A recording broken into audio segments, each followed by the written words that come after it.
leve um tempinho para concluir. Não, gente, começou a gravar rapidinho hoje, olha só que legal. Então, vamos começar a aula o mais rápido possível. Afinal de contas, hoje é sexta-feira. E vocês merecem curtir uma sexta-feira a partir das 10 horas, né? Isadora, sextou, isso aí. Eu tô Então, doido vamos pra lá. tomar uma cerveja. Toma agora não, para não ficar com os neurônios meio letárgicos, tá? Carlos, vê se não inventa fazer trabalho esse semestre, não, hein? Ah, eu adoro fazer isso, poxa. Adoro fazer isso. Contem para mim, vocês estão conseguindo enxergar essa tela? Sim. Sim. Ok. Sim. Eu preciso mudar a pergunta, né? Eu preciso perguntar quem não consegue. Mas tudo bem. Se, todos que me ouviram falar disseram sim, beleza. Se alguém não tivesse conseguido, ia falar não. Então vamos seguir aqui para o nosso conteúdo. Galera, o que eu quero passar para vocês já, uma vez que a gente discutiu um pouquinho sobre o sistema nervoso, né? Eu falei, né, que o sistema nervoso ele tinha um tempo, né, de desenvolvimento. Falei rapidamente sobre isso, mas que o sistema nervoso ele tem um tempo de desenvolvimento que ele é diferente do desenvolvimento de outros sistemas, né? Enquanto o sistema músculo-esquelético se desenvolve para as mulheres até os 18 anos, por aí, 19, para os homens entre 18 e 21, tá? Isso aí tem uma certa mudança, né? Uma certa modificação dependendo da genética, óbvio, mas o sistema músculo-esquelético, ou seja, ossos, músculos, de forma geral, ligamento, articulação, todas essas estruturas elas se desenvolvem, elas continuam se desenvolvendo até alcançar essa idade, né, que é considerada uma idade estrutural, né, mais adulta. E óbvio, né, que algumas outras modificações elas podem acontecer devido a mudanças, né, ambientais ou até mesmo mudanças de atividade, né, hábitos, né, do dia a dia e até mesmo alimentação. Mas de forma geral, esse desenvolvimento ele se estabiliza a partir lá dos seus 19, 20, 21 anos. Assim como o sistema respiratório, ele vai ter também um tempo de desenvolvimento, desde que a criança nasce, né, até os seus 4 anos de idade. Então, até esse momento, é muito comum que as crianças passem por processos alérgicos, passem por vários processos respiratórios, problemas pulmonares. Isso aí é comum em crianças com até 4 anos de idade. Outra coisa também que a gente pode verificar é que o sistema nervoso ele vai alcançar, né, a sua maturidade, o seu desenvolvimento quase que total, a nível tecidual, até os seus 8, 9 anos de idade. Existem literaturas que discutem isso até os 10, 12 anos. Mas isso aí é só para vocês levarem em consideração que a maturação do sistema nervoso, ela se dá ainda quando criança, tá? Depois de um determinado momento, na adolescência, o sistema nervoso ele já tem uma mudança nessa curva de crescimento, né? Não há perdas, mas há uma eliminação no processo de desenvolvimento, na multiplicação de células. Então, faz sentido o tecido nervoso de uma criança, por exemplo, como está mostrando aqui, como a gente consigo mostrar aqui nessa imagem, o sistema nervoso dessa criança apresentar, por exemplo, 400 gramas, enquanto de um adulto, né, uma mulher, por exemplo, você vai ter aí entre 1.050 gramas a 1.550 gramas, de um homem, 1.100 a 1.700 gramas de tecido nervoso, tá? Pode ser que alguém pergunte, né, por que essa diferença entre homem e mulher, né? A resposta é muito simples, né? O homem ele desenvolve um pouco mais da sua estrutura muscular e a gente sabe que quanto mais força é desenvolvida, mais sistema nervoso, mais tecido nervoso, mais ramificações nervosas a gente precisa ter para alcançar essas regiões. Então, a diferença, né, pouca, né, que se dá aí é justamente pela estrutura física entre o homem e a mulher, né? Não tem a ver com condições intelectuais ou até mesmo condições mnemônicas entre homens e mulheres, não, tá? Todos os dois vão ter capacidades e habilidades um pouco diferentes umas das outras, porém, em homens, algumas vão ficar um pouco mais aguçadas, enquanto em outras, nas mulheres, outras habilidades ficam mais aguçadas. Isso é natural, ok?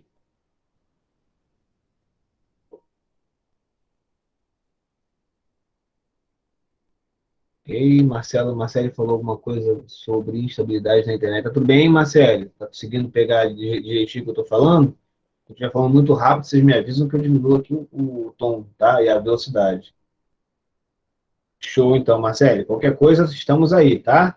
Então, o que vai acontecer durante esse desenvolvimento do sistema nervoso central? Algumas coisas vão acontecer. Por exemplo, aumento da comunicação entre as células, uma vez que você tem uma multiplicação dessas células nervosas, você também tem um aumento dessa comunicação, isso é muito legal. O aumento das células de suporte, que nós chamamos aí de neuróglias, tá? Ou neuroglias, ou células da glia, ok? O tamanho, né, dos axônios, dos prolongamentos dessas células, elas vão também mudar, vão aumentar. E, obviamente, né, nós vamos ter aí um espessamento, né, um aumento do diâmetro das proteções, né, dos isolantes naturais de alguns prolongamentos, de alguns filamentos, como a bainha de mielina. Então, Natália, fica super tranquila, eu vou explicar para vocês, vou até mostrar uma foto para vocês entenderem o que é axônio, tá? Axônio, dendrito, entre outras coisas. Fiquem super tranquilo, tá? Fica super tranquila, tá, Natália? Se eu explicar para você agora, possivelmente eu vou acabar embolando um pouquinho o entendimento de vocês, mas por enquanto é só saber que as propriedades das células elas vão estar mais suscetíveis ao desenvolvimento. Ok? Carla, seja bem-vinda aí, boa noite. Então, basicamente, da mesma forma que nós temos um desenvolvimento, existe um momento em que esse sistema, assim como todos os outros sistemas, vão passar por uma mudança na sua curva, né, de desenvolvimento. Uma hora a curva subia, né? E em outra hora, né, se estabiliza, né, dependendo do tecido, e a uma determinada idade, essa curva ela começa a fazer um declínio, que esse declínio pode ser acentuado ou pode ser algo bem sutil e prolongado, dependendo das condições, mais uma vez, ambiental, genética, patológica ou não, hábitos de vida do paciente. Então, tudo isso vai melhorar ou piorar essa curva, né? Vai promover um prolongamento, né, nesse tempo de curva ou um rápido acesso dessa curva, né? Que é o caso aí dos pacientes, no caso, uma ligeira queda, né? É o caso dos pacientes com algum tipo de demência, entre elas a Alzheimer. Ok? Carla, qualquer coisa, qualquer dificuldade que você tenha de acompanhar no ônibus, também não é legal ficar com o celular ligado no ônibus. Poxa, assiste a aula no YouTube mais tarde, está gravando já, eu vou deixar lá para vocês ainda hoje, tá? Não se arrisca muito não, tá bom? Eu acho que isso aí vocês precisam priorizar, tá? Celular, hoje em dia o celular fica muito mais fácil para a galera poder tomar. Entendi. Bom, tranquilo. Vamos lá, vamos à frente. Então, basicamente, nós vamos ter que estudar algumas regiões do sistema nervoso, regiões essas que podem ser, como eu falei na semana passada, uma região de processamento, né, dessas informações, dos estímulos que chegam, e, obviamente, o processamento dos estímulos que podem sair do próprio processador, do próprio cérebro, né? Então, nós temos aí o sistema mais compacto, o sistema mais interno, que nós chamamos de sistema nervoso central, que é justamente o encéfalo e todas as suas estruturas do encéfalo, a medula espinhal. Então, isso forma o sistema nervoso central. O restante vai ser sistema nervoso periférico, porque sai da região central, e sistema nervoso autônomo, que é ele participa de algumas atividades nas quais nós não temos controle. Então, ao dormir, muitas coisas vão acontecer, né? O sistema digestório continua ativado, o coração continua batendo, a respiração continua em progresso. Então, tudo isso é mantido por um sistema nervoso autônomo, ou seja, automático, né? Que permite a vida, a manutenção da vida, mesmo quando estamos inconscientes, no caso, quando estamos dormindo. Beleza? Então, o sistema nervoso central é diferente do sistema nervoso periférico, como diz o João Paulo aí. Ele deu ele diminuiu, chamando de SNC e SNP. É como nós vamos chamar. Muitas das vezes vocês vão ouvir, como tem aqui, ó. Aqui, ó. SNC, Sistema Nervoso Central. Beleza? Se tivesse um P aqui, seria Sistema Nervoso Periférico. Beleza? O sistema nervoso central é formado por quem? O sistema nervoso ele é formado pelo encéfalo, as suas estruturas encefálicas, e pela medula espinhal. Tá bom, João? Beleza. Que nós vamos discutir mais à frente isso. Falando sobre funções básicas do sistema nervoso, tá?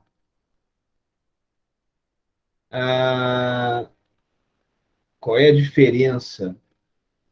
Tá, beleza. Qual é a diferença do sistema nervoso central para o sistema nervoso periférico?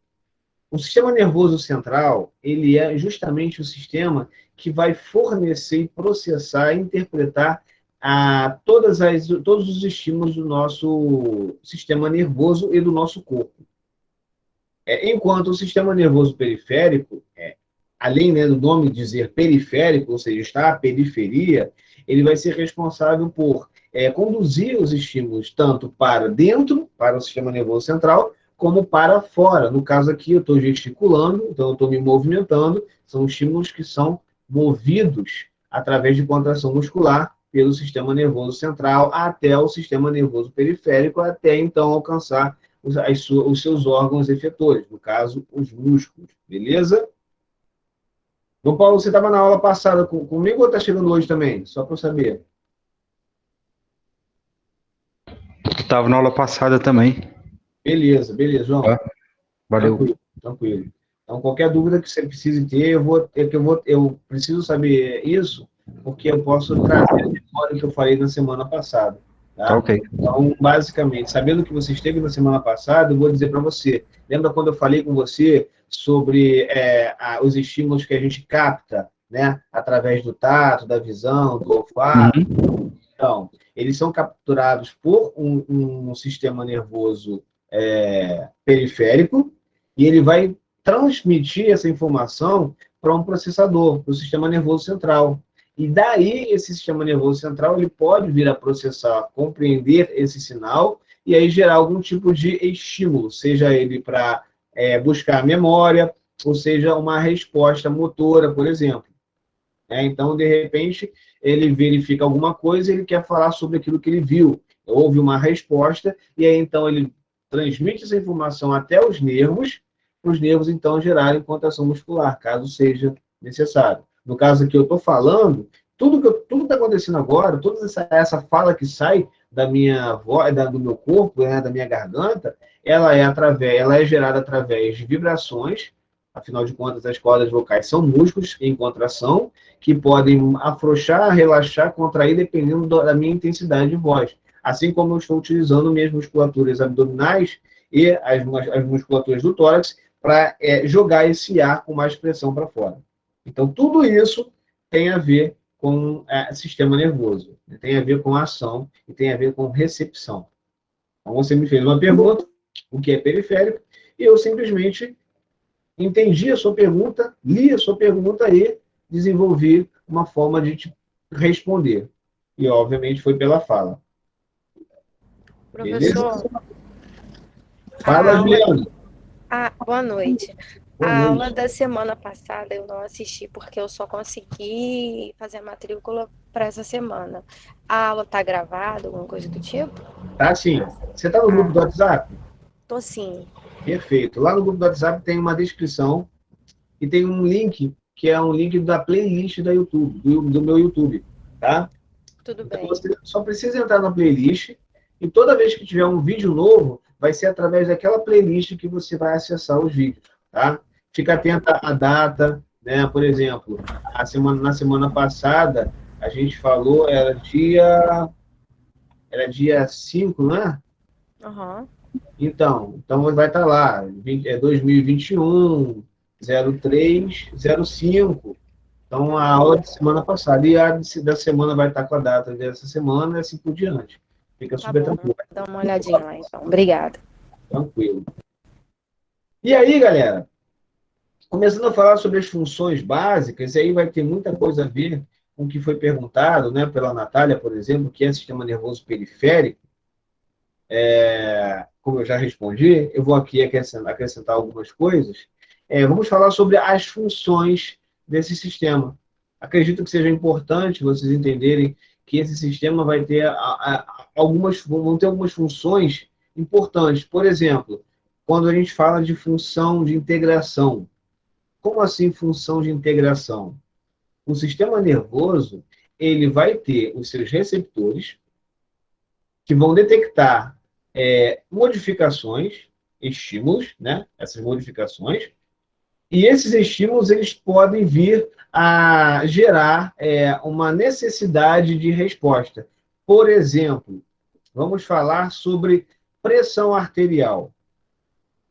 Quando a gente fala de pressão arterial, a gente fala da capacidade resistiva de um vaso sanguíneo.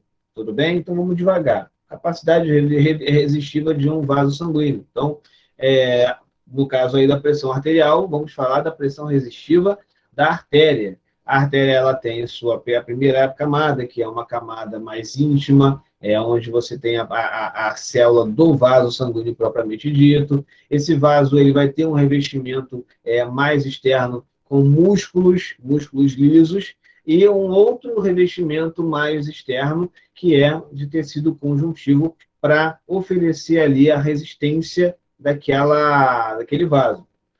Como ali tem músculo, então é possível, ou melhor, é fato que esses vasos sanguíneos eles sejam inervados para que haja ali contração muscular. Então, quando os músculos eles se contraem, eles fazem mais força no vaso muscular e podem diminuir também a luz do vaso sanguíneo.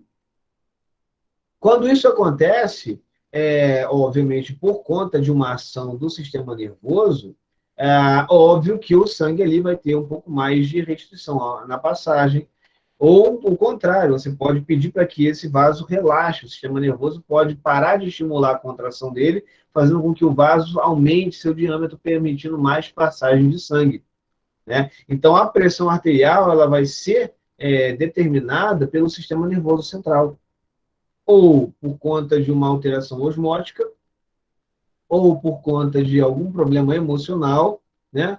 Ou por conta de alguma condição física. Está muito calor, está muito frio, então tudo isso pode alterar a pressão. Foi percebida uma mudança, e essa mudança vai gerar uma resposta nesse vaso. Então, olha só como é que existe uma integração do sistema nervoso com nossos vasos sanguíneos. Tá? Da mesma forma que nós vamos ter aí uma interação do sistema nervoso com o nosso sistema excretor, o sistema urinário. Quando o nosso organismo, quando o pH do nosso organismo ele altera, ele vai gerar algum tipo de estímulo, né, de hormônios, porque o sistema nervoso percebeu mudanças no pH, que por sua vez vai estimular a liberação de hormônios que vão permitir ou não a diurese desse paciente. Então, é uma integração entre sistema nervoso, sistema urinário e também sistema endócrino. Observe, sistema de integração. Quando você começa a fazer... Oi, pode falar, Juliana, estou ouvindo. Monique. Monique. Desculpa. Tem algum... Então, por isso que quando a pessoa falece, ela libera urina e fezes? Você para de estimular ou você para de inibir determinadas regiões. Então, isso pode acontecer. Fezes, urina, flatos, arrotos, né? Então, basicamente, Tá, obrigada. Então, seguindo. Quando você está fazendo alguma atividade física, por exemplo, uma corrida ou musculação, aonde você precisa de mais oxigênio, o seu sistema respiratório ele tende a mudar a sua frequência para capturar mais oxigênio. E às vezes você nem precisa estar ciente, né, do cansaço. O próprio sistema respiratório te dá essa vantagem de começar a aumentar a respiração, a frequência respiratória, tá? A frequência cardíaca também, ela pode ser influenciada por liberações de alguns neurotransmissores, hormônios, né? Como, por exemplo, a adrenalina, né? A noradrenalina, e isso pode fazer uma modulação na contração do ritmo cardíaco também, tá? Mais uma vez aí, falando de função de integração, função integradora, tá? Além disso, nós também temos as funções sensoriais, que falamos bastante na semana passada. O que seriam essas funções sensoriais, né? Tato, visão, olfato, paladar, audição, a propriocepção, que são as percepções que acontecem mais internas, né, no nosso músculo, na nossa articulação, nos nossos ossos, nas pregas articulares. Então, tudo isso é a propriocepção, tá? Então, você tem aí a função de percepção, entre outros de receptores que a gente vai ter dentro do nosso corpo. Vamos perceber estímulos e vamos, então, interagir o sistema nervoso com esses estímulos, podendo gerar, então, funções o quê? Motoras. Também. E essas funções motoras, elas estão associadas o quê? Ao movimento, às contrações musculares. Então, ao passo que o sistema nervoso central manda informação, né, para uma contração muscular, o sistema nervoso periférico conduz essa contração muscular, esse estímulo para uma contração muscular, tá?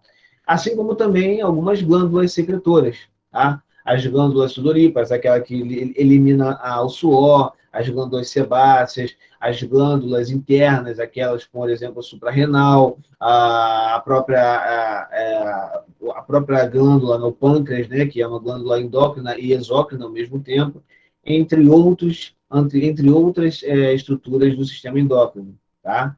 Então, basicamente, quando se fala de função motora, se fala justamente de contração muscular ou de secreção, né, por contração celular de células especializadas.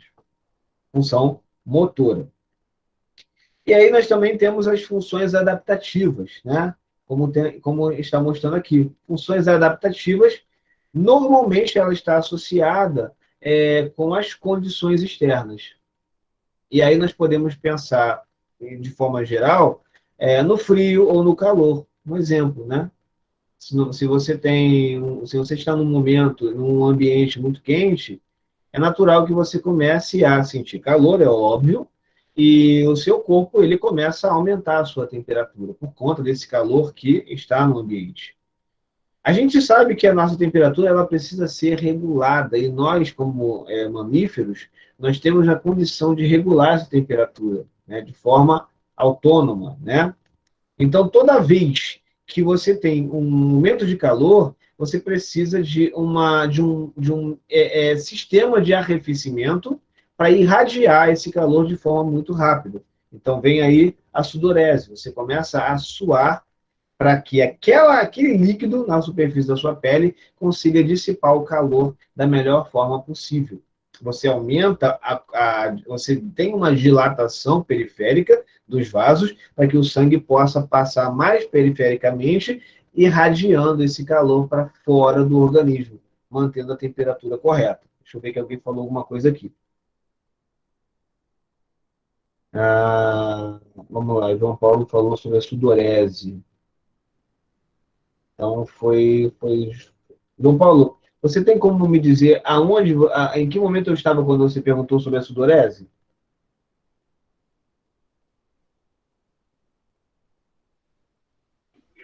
Professor, foi quando a Natália disse sobre a morte das pessoas. Sim. Sobre a urina e fezes, aí eu perguntei se também a sudorese poderia ser isso. Porque o corpo pode vir a ter sudorese, né, na morte. no corpo? Sim. Isso aí não é até não só a sudorese, como também a seborreia, né? Isso pode acontecer. Uhum. Aí depois a Natália perguntou aqui, ela não entendeu a função. A função que eu estava falando era a função de adaptação ou é a função motora? Natália, me ajuda aí.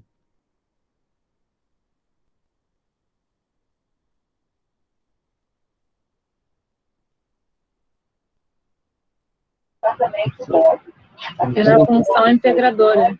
Lá em cima, né? Lá em cima. A sudorese, ela gera uma função integradora, sim. Né? Ela é a integradora e ela também é adaptativa, como eu estou falando aqui agora, inclusive. Beleza? Sensorial, vamos ver aqui, o Angas vai se ausentar rapidamente.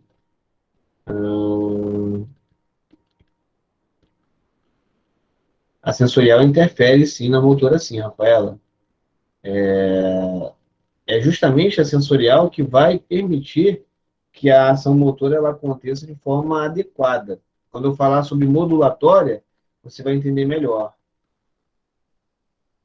Função integradora, depois você explica isso, né? Pode explicar a função integradora novamente? Posso sim, tá? De forma resumida, né, a função integradora é quando a gente tem a ação do sistema nervoso integrada com outros sistemas do nosso corpo. Sistema digestório, sistema respiratório, sistema endócrino, sistema cardiovascular, sistema tegumentar, de forma geral, Natália, tá? Então, assim, é como os sistemas eles vão interagir, né? Se integrarem, né? Você vai integrar um sistema ao outro, permitindo que um sistema ajude ao outro. Basicamente é isso, Natália, de forma geral, tá? Mas se você precisar que eu explique, novamente eu explico, não tem problema não, tá? Deixa eu voltar aqui. Parece que Natália já entendeu, beleza, show de bola. Então, voltando aqui a falar sobre a adaptação, a gente pode aí falar sobre a sudorese, por exemplo, um calafrio, né? Um arrepio, então vai depender das circunstâncias, ou até mesmo frio, propriamente dito, né? Se o ambiente é muito frio, né, digamos que nós estejamos agora num lugar onde a temperatura chega ao quê? A 15 graus. 15 graus para a gente é frio, né, gente?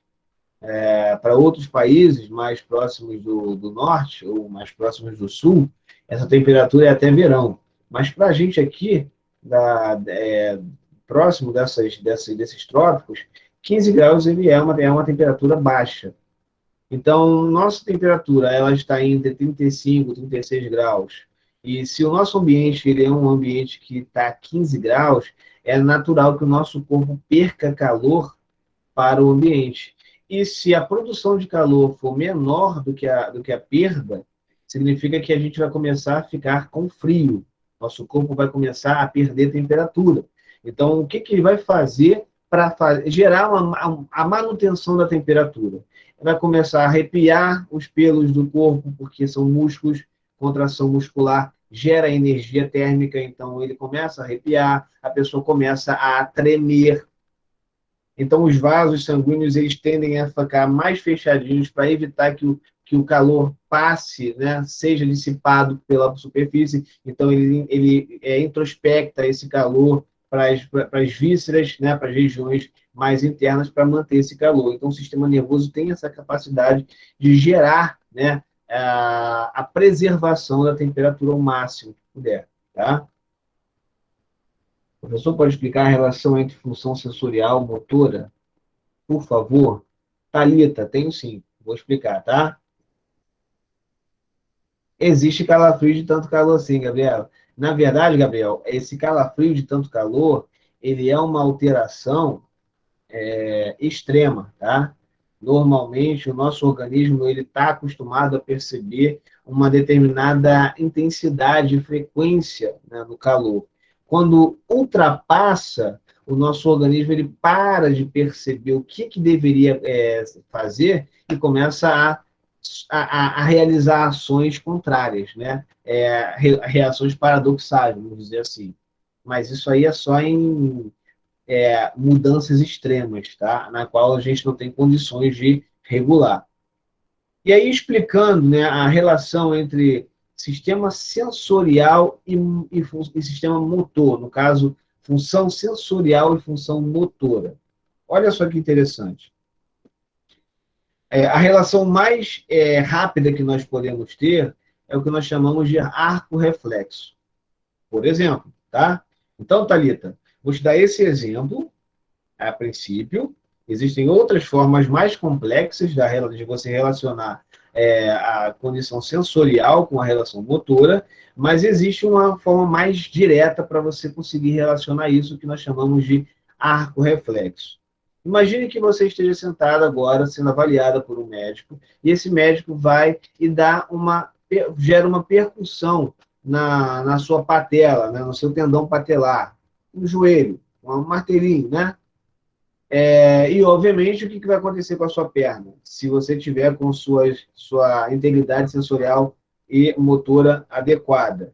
Você vai levar a marteladinha e sua perna vai gerar um chute. Tô certo? Tô certo, Thalita? Você entende que isso pode acontecer?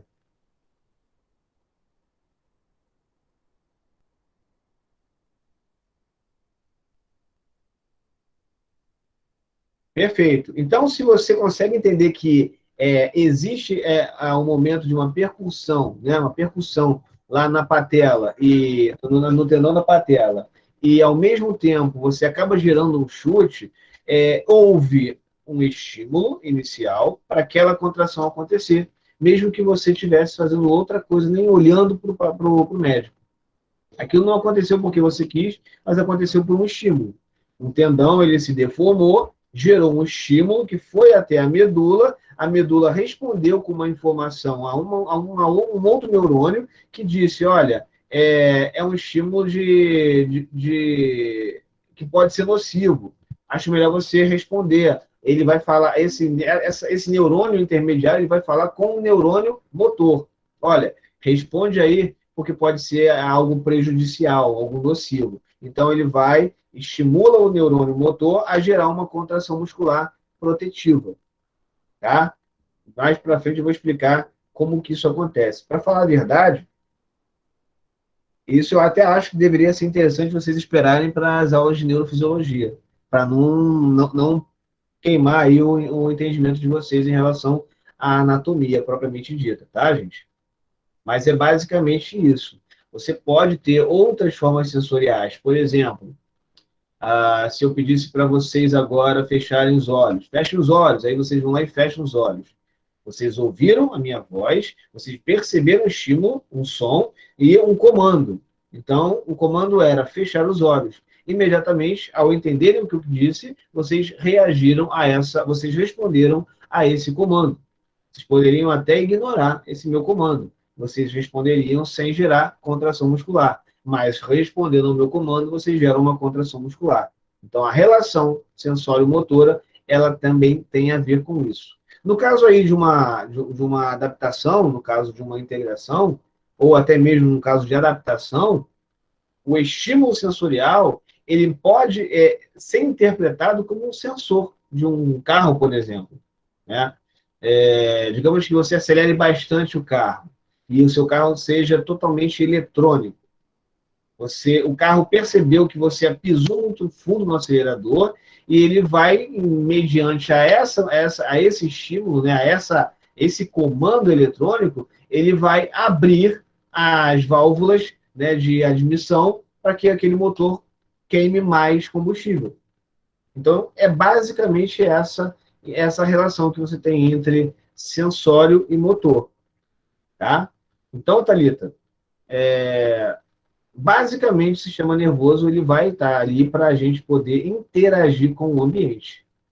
Seja sensorial apenas ou sensório motor, quando a gente responde de acordo com os estímulos que a gente recebe. Beleza? Show de bola. É verdade, Gabriel, cara, o negócio é fantástico. E a gente percebe isso quando a gente começa a trabalhar com pacientes neurofuncionais, principalmente. Thalita, pegou direitinho?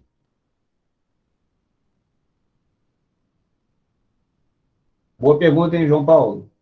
Boa pergunta, hein? Enquanto a Thalita não me responde, eu vou para a sua show. Eu vou então responder a você, João. Por que as pessoas com PC não reagem a esses estímulos? Porque possivelmente parte, né, do sistema nervoso central que processa as informações recebidas pode não capturar, não ter a capacidade de gerar esse tipo de processamento. Então, às vezes, o estímulo que chega, a pessoa é estimulada, esse estímulo pode não chegar ao sistema nervoso, ou por conta de um problema no meio do caminho, pelo sistema periférico, ou por conta de algum tipo de plaquinha lá, algum núcleo que não está respondendo corretamente, porque não funciona mais, porque houve uma lesão. Então, possivelmente, ele não vai perceber esse estímulo. Ou pode até perceber, mas outra área do cérebro que é responsável pelo comando, né, pela contração muscular, por exemplo, ou pela resposta, não conseguiu gerar esse link, essa interpretação, por uma lesão no processo, nas vias que existem ali dentro do sistema nervoso. Entendeu? Então, é por isso que um paciente com encefalopatia crônica, né, no caso, não paralisia cerebral, hoje esse termo ainda se usa bastante, mas já não é tão correto, né? Por exemplo, num concurso, se vocês colocarem PC, pode ser que vocês recebam a questão errada, né? É encefalopatia crônica, né? Se for em crianças, é encefalopatia crônica não progressiva da infância, né? Então, existe aí algumas nomenclaturas que já mudaram e a gente precisa ficar ligado nisso, tá? Então é isso, tá, João? Basicamente é isso, tá? Por isso que algumas pessoas com algum déficit no sistema nervoso central podem não perceber ou podem não gerar ações, basicamente por uma lesão ou algum tipo de distúrbio. Pode acontecer, tá? Que no caso aí não é não é o objeto de estudo da nossa aula, tá bom? Mas vale a pena, sim, entender que isso pode acontecer. Bem, falando aqui sobre função psíquica, o que seria essa função psíquica? Basicamente é o pensamento, ou seja, vocês pensam em alguma coisa, vocês podem fazer uma calculia, né, um raciocínio em cima de alguma informação que vocês estão absorvendo. Por exemplo, o que eu estou falando para vocês agora, possivelmente vocês devem estar o quê? Imaginando como que seria, ou tentando raciocinar, entendendo o que eu estou falando. E aí, obviamente, alguns pensamentos vão fazer vocês gerar o quê? Memórias, lembranças, coisas que vocês ouviram há um tempo atrás. E aí isso pode gerar uma tomada de decisão. Por exemplo, uma pergunta, uma dúvida, uma concordância, ou até mesmo uma atitude motora. Certo? Basicamente, isso seria a função psíquica, tá? Muito relacionada com o sistema límbico do paciente ou do indivíduo. E as funções modulatórias têm a ver com aquela pergunta que foi feita lá atrás com relação às ações motoras e à relação de sensibilidade. Em todo momento que nós executamos um movimento, e aí, obviamente, eu poderia apontar para vocês nariz, índex, por exemplo, eu poderia pedir para vocês, com a ponta do dedo, vocês coloquem na ponta do nariz, tá? Aí você toca o dedo, a ponta do dedo de alguém ou do seu próprio dedo que está mais à frente, e você vai fazendo esse movimento. É um movimento que requer um certo cálculo para alcançar o objetivo. Então, é necessário que, no início, quando criança, a criança não vai conseguir fazer isso corretamente. Então, ele vai gerar ali uma função uma função motriz, né, uma contração motora, esse movimento vai sair errado, então haverá uma percepção do movimento errado, e ele vai gerar uma correção desse movimento, e aí, obviamente, conforme você vai repetindo, esse movimento ele se torna mais refinado, mais equilibrado, mais coordenado, mais modulado. Então, a função modulatória, ela vem em cima das ações de coordenação, de refinamento das ações motoras, por exemplo. Ou até mesmo dos entendimentos e dos raciocínios em cima de temas um pouco mais complexos. Não, calma aí, que subiu demais aqui. O que foi não? Calma aí. A internet caiu. Eu só fiquei fazendo esse movimento agora. Juliana Alves falou não, Sibeli não. Professor, O que foi não, gente? Só para eu saber. Pode falar, Monique, estou ouvindo. existe algum problema no excesso de estímulo a uma criança? Porque, tipo, lá no comecinho você falou que... Oi? Eu não vejo problema nenhum em você fazer nenhum tipo de estímulo precoce na criança. Isso não faz nenhuma alteração disso, não, né? Não, pelo contrário. Né? Quanto mais informação a criança tiver, mais ela vai ter condições Não, mas de aprender. estou falando em relação a essa parte motora. Sim? Não tem também? Sim. Então, assim, quanto mais você... Eu não sei se vocês viram no Fantástico, eu não sou de assistir Fantástico não, tá, gente? A Globo, para mim, ela é um canal que deixa muito a desejar. Mas, de qualquer forma, eu vi uma história acontecendo, parece que um casal, né, filmava a criança subindo numa escada de alumínio em direção à janela de casa, uma criança de 11 meses, que já tinha uma coordenação motora muito bem ajustada para aquilo que ela fazia, né? Subir uma escada de alumínio e sem cair, permanecer ali. Então, isso é um movimento que uma criança de 11 meses não apresenta. Uma criança de 11 meses está começando a se levantar para começar a tentar andar. Imagina uma criança de 11 meses, então, tentando, já andando, correndo, ainda por cima, fazendo um movimento de subir escada e descer escada, com os 4 membros superiores e membros inferiores.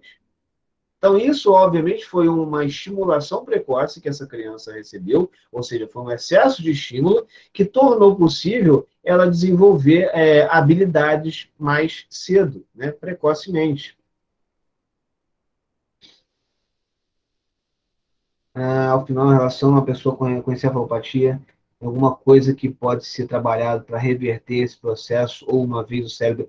Então, Paulo, João, na verdade, a fisioterapia ela vem, né, com o objetivo principal de melhorar, né, a capacidade, né, do paciente e de estimular esse paciente a desenvolver recursos para as atividades de uma forma talvez diferenciada. Porque muitas das vezes, na grande parte das vezes, as lesões que acontecem principalmente no sistema nervoso central, elas tornam-se permanentes. Então, os estímulos eles podem gerar uma plasticidade neural, fazendo com que outras áreas do nosso cérebro possam assumir papéis importantes para trazer algum movimento próximo daquele que ele deveria ter. Não é 100%, mas o nosso objetivo sempre vai ser melhorar a capacidade do paciente, seja ela neurológica, seja ela sensitiva também, ok? Não sei se te respondi, João. Natália, enquanto o João não me responde, a condição, beleza, a condição modulatória, a função modulatória, ela o que acontece quando nós temos um objetivo. Por exemplo, olha só, olha para a tela. Eu estou aqui com o mouse, tá? Isso aqui, para quem nunca mexeu no computador, o que eu estou fazendo aqui, ó, é tremendamente difícil. Para eu conseguir fazer isso aqui, se eu nunca tivesse mexido antes no computador, possivelmente eu teria dificuldade, eu teria uma certa dificuldade de manter uma linha reta. Eu não saberia como que essa linha poderia seguir reta. Mas conforme eu vou repetindo, porque eu estou vendo que está saindo errado, estou vendo que o movimento está acontecendo errado, eu estou sentindo que os meus movimentos estão errados, então eu vou tentando corrigir. cerebelo, córtex, córtex, cerebelo, até que eu consiga aqui uma correção e uma modulação desse movimento. E ainda assim, ó, apresenta uma certa ondulaçãozinha, mas vai chegar um momento em que eu vou fazer ele retinho, Por quê? Eu já sei o que eu preciso fazer com o mouse. Isso é a modulação. Beleza, Natália?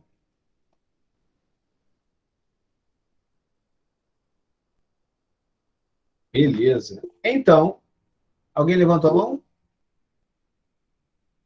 Thalita levantou a mão e alguém mais levantou a mão. Eu. Oi, fala aí, Thalita. Fala para mim. Então, o processo de aprender a escrever, né, da escrita, na caligrafia, ela tem a ver com a modulatória, é isso? Isso aí, perfeitamente. Mas quanto mais você estimula a escrita, melhor é essa função modulatória e melhor vai ser a habilidade de escrever. Professor, Fala aí, João. emendando com o que a Thalita disse aí, quem escreve com as duas mãos?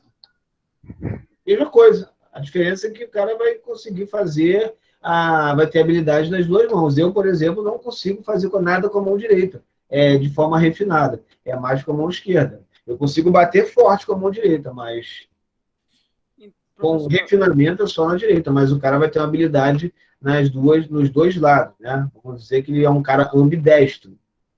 Então, isso se assemelha a uma prática de esporte? Quanto mais você pratica, melhor você fica? A frase "a prática leva à perfeição", ela é uma frase que nunca vai ter fim, não vai ter, nunca vai perder seu valor, porque literalmente a prática leva à perfeição. Então, vocês, aproveitando que vocês falaram sobre isso, grande parte das vezes que vocês tiverem um paciente neurofuncional, ou seja, com algum déficit motor, principalmente, às vezes o paciente ele vai ter uma certa dificuldade de entender que ele precisa aprender a fazer um movimento, ou melhor, reaprender a fazer um movimento. Então ele não aceita o fato dele ter que aprender novamente uma coisa que ele já sabe fazer, mas que ele vai ter que reaprender porque as vias agora são diferentes.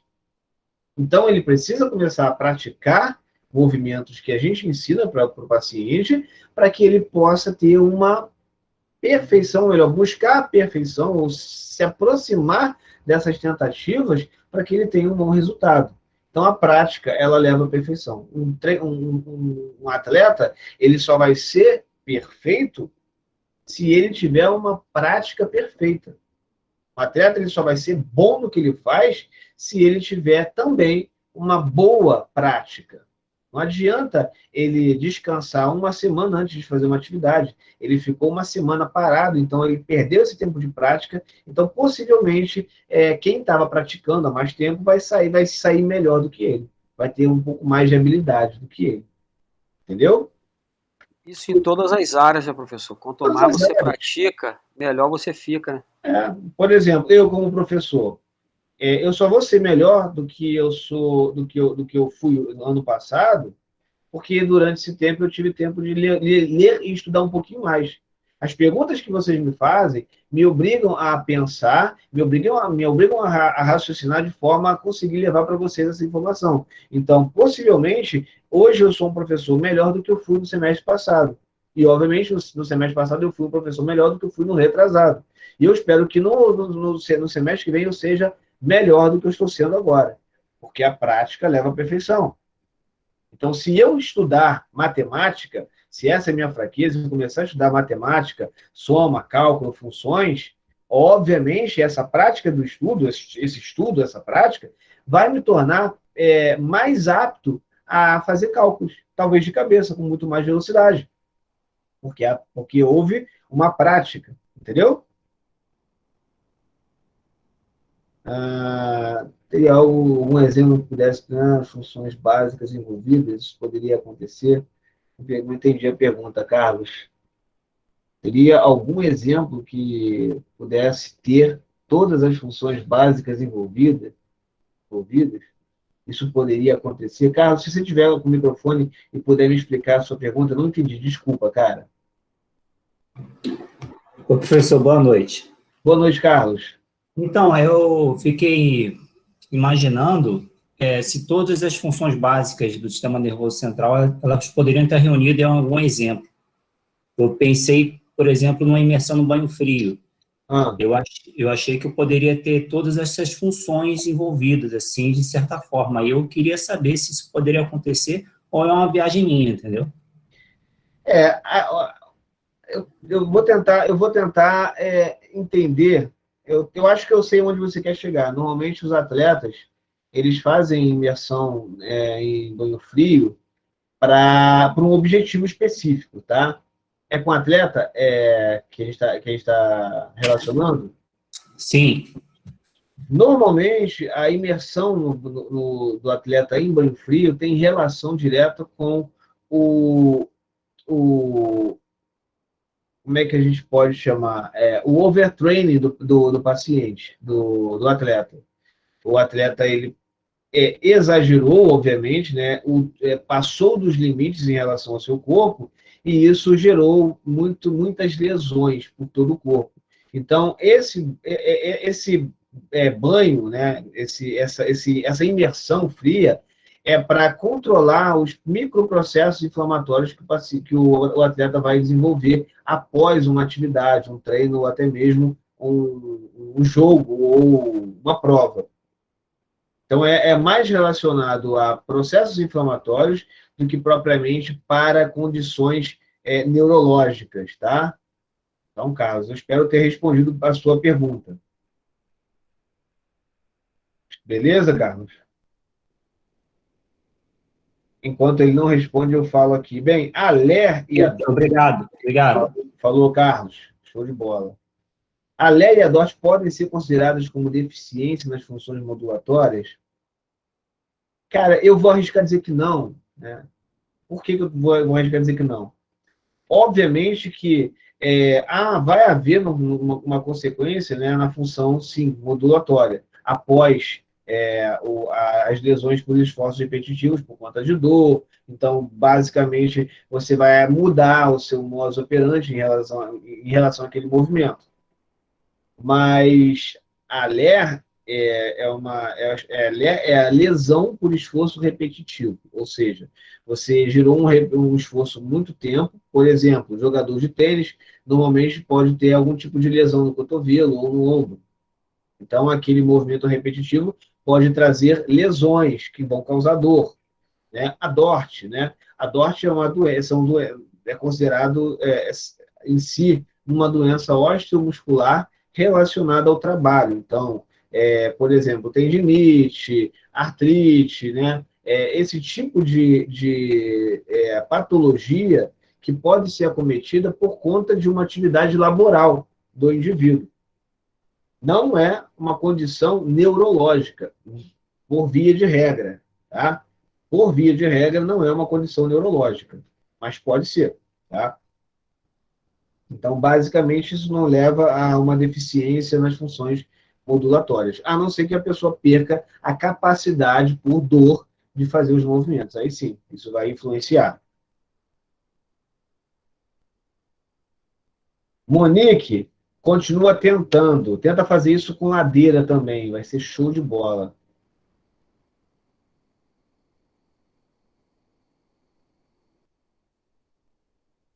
Beleza? Bem, seguindo aqui, vamos agora para...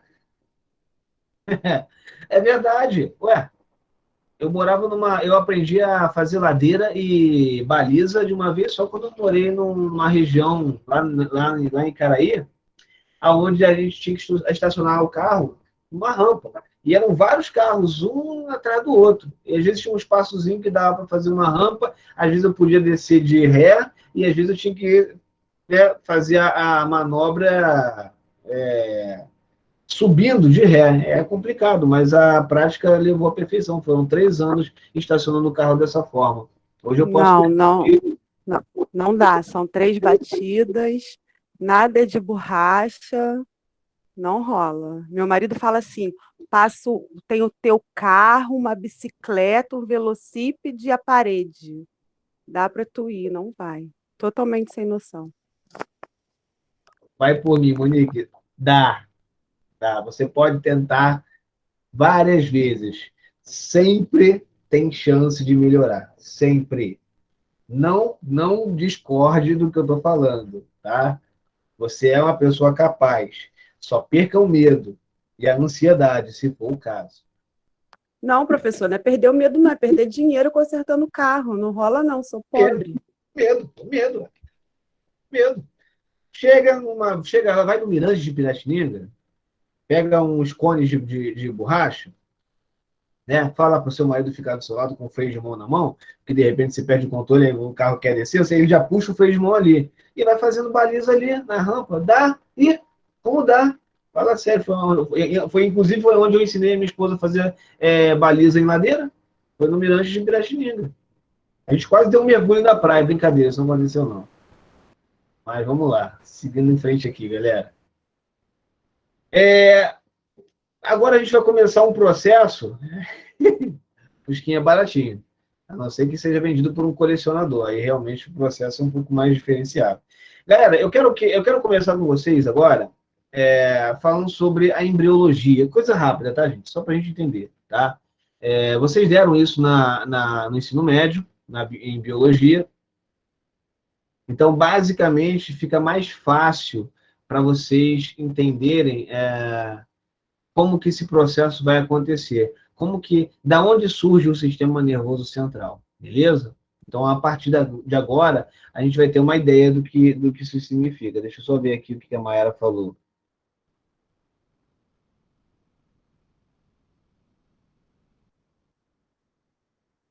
A questão do desenvolvimento da fala, professor. Sim, nós podemos dizer que isso pode ser um déficit por conta, né, da interpretação daquilo que se ouve, ou um déficit na hora de realizar, expressar o estímulo motor, por exemplo. Sim.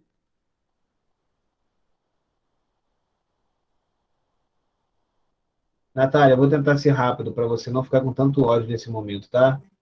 Obrigado. E João, eu vou lamentar por ser tão rápido sobre isso. Vamos lá. Bem, é claro que eu não vou falar da embriologia toda, eu só vou falar daquilo que interessa para a gente, tá? A gente sabe que até a terceira semana, né, de gestação, as células elas estão se multiplicando e começam a passar, no finalzinho dessas 3 semanas, por um processo de diferenciação, né? Então, as mitoses, elas passam a se diferenciarem, né? Células começam a demonstrar diferenças entre si, formando, na terceira semana, né, alguns folhetos embrionários, né? Então, nós temos aí folhetos, vamos levar em consideração 3 folhetos, como se fosse um sanduíche, né? O mais externo, né? Basicamente, nós podemos chamar de ectoderma, porque é o que está na parte mais né? Na ectoderma, parte de fora. Nós temos o do meio, né? Que vai ficar na parte mais de né? Mesoderma. E nós temos a mais interna, que nós chamamos de endoderma. Tá? Obviamente que a ectoderma vai dar origem ao tecido tegumentar, aos seus anexos do tecido tegumentar, unha, pelo, algumas glândulas do sistema tegumentar, assim como também vai dar origem às terminações nervosas no sistema nervoso periférico. Ok? Já o mesoderma, ele vai ser responsável pela formação de algumas vísceras, tá? E o sistema, de uma certa forma, o sistema músculo-esquelético. Então tá, vamos voltar. Mesoderma, sistema músculo-esquelético e algumas vísceras. Já o endoderma vai ser responsável por quê? Pelas vísceras mais intrínsecas. Então, a gente vai discutir aqui, de cara, a gente vai isolar o meso e o endoderma, a gente vai voltar lá para o ectoderma, onde você tem a formação da pele, as terminações nervosas, E no ectoderma, você começa a ter a multiplicação de células que vão se diferenciar em uma outra camada, ainda, né, paralela a esse folheto, que nós chamamos de placa neural. Tá? Essa placa neural, ela vai formar o sistema nervoso central. Então, galera, só para vocês terem uma ideia rápida, aqui está um folheto do ectoderma, tá? Aqui é onde nós temos a parte do ectoderma, onde vão ter aquelas partes do tecido tegumentar, algumas terminações nervosas, né? O sistema nervoso periférico, de forma geral. E aqui nós temos a placa neural que vai começar a se desenvolver, formando lá na frente o sistema nervoso central, tá? Então, ele vai se desenvolver, vai passar aí entre a terceira e a quarta semana se desenvolvendo até alcançar uma outra morfologia, tá? Aqui apresentando um sulco entre eles, que nós chamamos de sulco neural, ok? Mais adiante, ele vai começar a fazer o quê? Um fechamento, uma aproximação, né, nas partes mais superiores, né, que nós vamos chamar essa parte aqui de goteira neural. E aqui nós temos o que vai sobrar da placa neural, que nós vamos chamar de crista neural, que depois vai se separar dessa goteira, uma vez que essa goteira se fechar, formando um tubo, que nós vamos chamar de tubo neural. E essa crista neural, ela passa a se diferenciar formando os gânglios sensoriais, os gânglios espinhais, por exemplo, que eu vou falar mais à frente o que são esses gânglios, tá? Para vocês não ficarem preocupados agora. Tá? Mas lembrem desse nome que eu falei, gânglios, ok? Então, nós temos aqui o tubo neural e os gânglios sensitivos.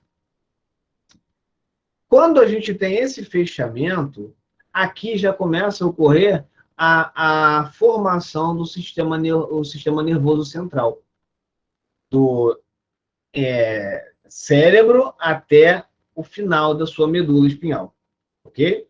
Então, eu vou virar uma página a mais e vou mostrar essa imagem aqui, ó, numa vista superior. Então, a vista que vocês vão ver aqui, ela é superior. Então, quando eu fizer essa modificação, o que vocês estão vendo aqui é o tubo neural numa vista superior. A gente vai começar a vê-lo se fechando. Olha só, está se fechando. Então, ele vai se fechar por toda a extremidade do tubo neural, formando um cilindro fechado, hermético. Tá?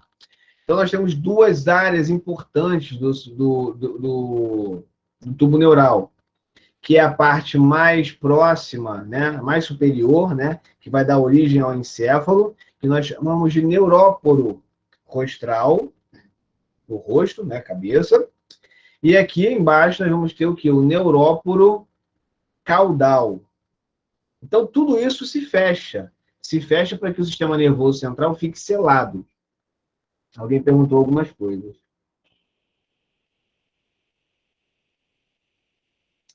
Então, Caroline, o que acontece, né, na hidrocefalia? Às vezes pode ser uma lesão, né, ou às vezes isso pode ser congênito, né, uma malformação que vai gerar uma falha no fechamento desse neuróporo, impedindo que o líquido do encéfalo seja produzido na quantidade correta e absorvido, obviamente, na quantidade correta, permitindo, assim, uma pressão adequada. Se a produção de líquido ela é maior, e a gente vai falar também desse líquido mais para frente, maior do que a absorção, é natural que a pressão aumente. E a pressão aumentando pode gerar sintomas ou até mesmo sinais que vão apresentar alterações neurológicas. Permitindo, então, que a gente gere, no caso, aí, haja uma cirurgia para colocar, como a Caroline falou, uma válvula que consiga detectar o aumento dessa pressão, e toda vez que essa pressão aumentar, essa válvula se abre, liberando excesso de líquido para uma outra região, tá? Normalmente localizada na região mesentérica, para ser drenado esse excesso. Então, essa válvula, no caso, é para isso, para manter a pressão dentro do crânio adequada. Se elevada, nós vamos ter uma hipertensão intracraniana, gerando sintomas ou até mesmo sequelas permanentes. Uma vez que você reverte isso a tempo, você consegue diminuir as sequelas ou até mesmo evitá-las. Ok? Tudo bem, Carol?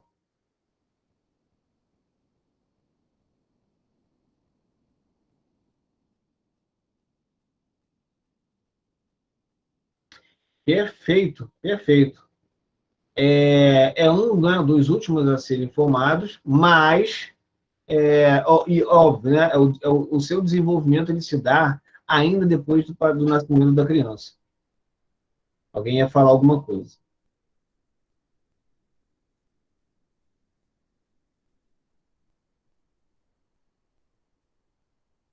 Sibeli, o que é a moleira, né? Na verdade, são as fontanelas, né? São regiões onde a calcificação dos ossos planos do crânio ainda não se aproximaram, não fecharam, não fizeram as suturas. Isso se dá por quê? Como o desenvolvimento da criança, mesmo depois de nascida, ela ainda vai acontecer no sistema nervoso central, então o cérebro ainda vai crescer mais um pouquinho, é natural que haja essa fontanela. E outra coisa interessante é que essa fontanela permite que, no momento do parto, os ossos se unam, né, se aproximem para diminuir o tamanho da cabeça e ela passar pelo canal de parto. Tá? Mas, obviamente, que essas fontanelas elas vão estar ali exatamente para permitir o crescimento da cabeça dessa criança até uma cabeça do tamanho de um adulto. Às vezes, quando essa criança tem alterações na produção do líquido cefaloquidiano, vai aprender o que vai gerar o quê? Um aumento do líquido, a cabeça cresce, mantendo a pressão, e aí a pessoa, além de ter uma macrocefalia, um aumento da cabeça, ainda vai ter a hidrocefalia, por conta dessa produção que só foi detectada perante um exame ou do ultrassom, ou até mesmo um exame de ressonância magnética, ou tomografia computadorizada. Foi, Sibeli? Foi, João?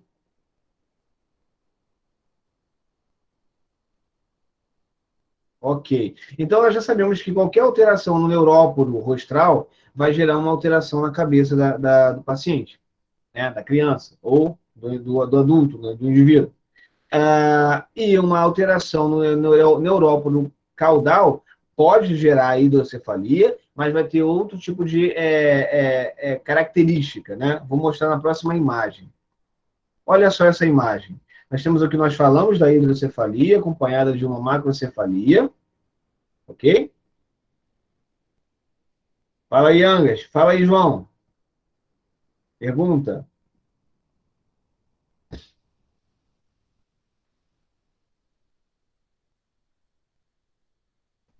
Só para falar que já voltei.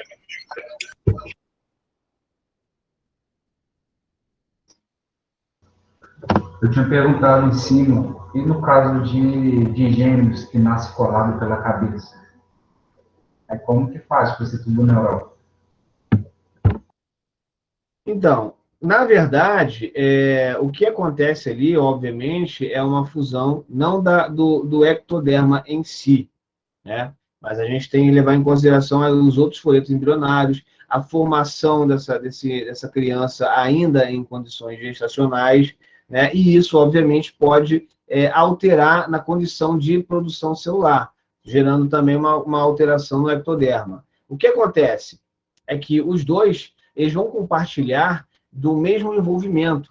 Então, não necessariamente eles vão ter uma hidrocefalia, porque eles têm um sistema funcionando adequadamente, tanto na produção do líquido quanto na absorção do líquido. A diferença é que eles estão compartilhando de tecidos, dos mesmos tecidos, para conseguirem sobreviver. Basicamente é isso que acontece, né? É um tipo de malformação, tá?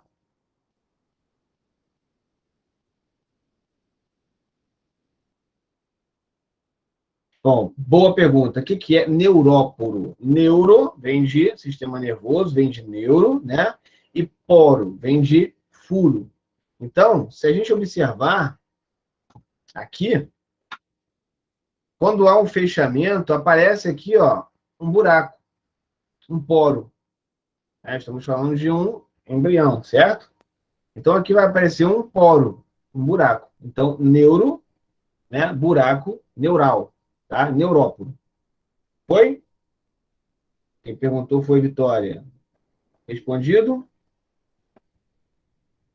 E aí, a Thalita me perguntou qual é a diferença de hidrocefalia e microcefalia. Eu não posso garantir diferença, posso dizer o que é uma coisa e o que é outra, né? A hidrocefalia é a grande produção de líquido no encéfalo, ou na sua rede central. Isso é aumento de líquido, tá? Então, você tem um acúmulo maior de líquido no encéfalo ou até no sistema geral do sistema nervoso central. Já a microcefalia é quando você tem o quê? Uma fusão dos ossos mais precoce. Então, lembra que eu falei sobre aquelas fontanelas, as moleiras, que vão apresentar, que a criança recém-nascida vai apresentar? Imagine que essa criança, já na condição de desenvolvimento no ventre, né? Ainda em gestação, essa criança ela sofra uma fusão desses ossos muito cedo. Significa que o crescimento vai ser comprometido, deixando a cabeça pequena, por conta dessa fusão. Então, basicamente, isso é microcefalia, tá? Respondido, Thalita? Vitória pediu para eu repetir o que é neuróporo, né? Sim. Tá. Neuróporo é um furo, poro, né? Já ouviu falar em poros, né? Poro nada mais é do que um furo, um buraco. E neuro é neurológico, né? Sistema nervoso. Então, é um buraco no sistema nervoso, um buraco no tubo neural. Então, nós temos aí um furo neural, neuróporo. Tudo bem?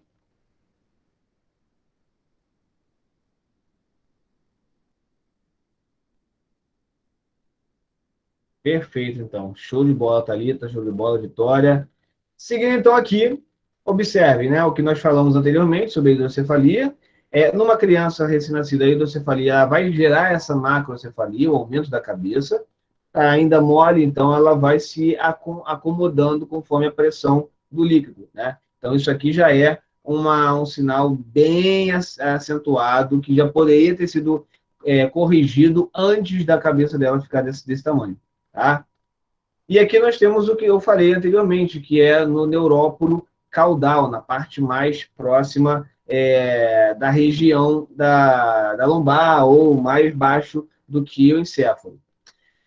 O que acontece é que durante o processo de desenvolvimento, você não tem uma produção, um fechamento pela medula, pela meninge, né, o que protege, a capa que protege o sistema nervoso central, assim como também você não tem um fechamento pela estrutura óssea, coluna vertebral, gerando o quê? Um gapzinho aqui, permitindo a saída, né, do material que tem dentro do sistema nervoso central, na região mais inferior, próximo da coluna espinhal, tá? Da coluna do canal espinhal, do canal medular, da vértebra, tá ok?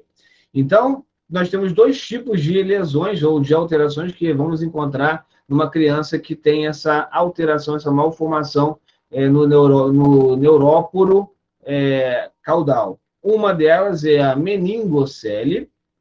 O que é meningo? Meningo vem de meninge, tá? Então, é aquela capa que protege todo o sistema nervoso central, lá na medula, descendo. Então, você pode ter uma meningo, de meninge, cele, de bolsa, né? Uma célula, né? Algo que apresenta um aspecto de invólucro. Então, você tem um invólucro formado por meninge. Então, esse líquido cefalorraquidiano, ele acaba extravasando, formando uma bolsa fora do sistema nervoso central, podendo ser aparente dessa forma. Menor, isso é cirúrgico, você tem condições de resolver esse problema numa meningocele. Agora, nós temos aqui uma meningo de meninge, certo? Mielo, de miolo ou medula, ou seja, nós temos aqui, processo da medula, a medula sendo extravasada do canal medular. Cele, de bolsa, de invólucro externo. Então, nós temos aqui uma meningomielocele, já é mais grave. Então, uma cirurgia aqui já é mais complicada, tá? É mais comum a gente encontrar essa forma aqui. Normalmente, isso aqui evolui para uma paralisia, né? Dependendo do nível, né? Da altura, onde é acometida essa série, né? Essa meningocele ou essa meningomielocele. Se pode furar? Pode furar, não, claro que pode furar, mas normalmente isso aí é tratado de uma forma mais rápida. E sim, tá, Carlos? Esse líquido que está sendo acumulado aqui é o mesmo líquido que protege o sistema nervoso central, né? O líquor, que é o famoso líquido cefalorraquidiano, LCR, tá? LCR, líquido cefalorraquidiano. Seguindo, posso continuar? Sim, tem risco de óbito dependendo da condição, né, que o paciente se encontra. Mas a hidrocefalia, ela tem mais óbito do que a própria meningomielocele ou a própria meningocele, por exemplo. Tá? Basicamente. Foi, Monique? Mas o risco maior aqui é basicamente a paralisia, no caso, a paraplegia, né? O acometimento daquela região para baixo. Outras terminologias que vão ser importantes a gente gravar para neuroanatomia, falando assim, mais ao futuro, quando eu começar a destrinchar com vocês algumas estruturas do sistema nervoso central, principalmente. Nós temos aqui, na medula, né? O que seria a medula? Aquela parte de dentro do canal das vértebras, o canal medular, vertebral. O que viria a ser a luz da medula, gente? Quando a gente fala de luz, nesse caso aqui, obviamente, a gente também pode se referir a um furo que existe, a um canal que existe no meio de uma estrutura. Por exemplo, se a gente falasse de um cano, esses canos de construção, PVC, cano de tubo de ferro, né? Por dentro dele, por onde passa a água ou por onde passa outras coisas, vai haver uma luz.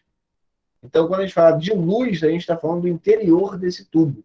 E nós sabemos que a medula, ela é um aspecto cilíndrico e que vai haver no meio dela uma luz, que nós chamamos de canal central da medula. Então, pega a medula todinha e no meio dela passa um canudinho fininho, de cima a baixo, formando esse canal central medular.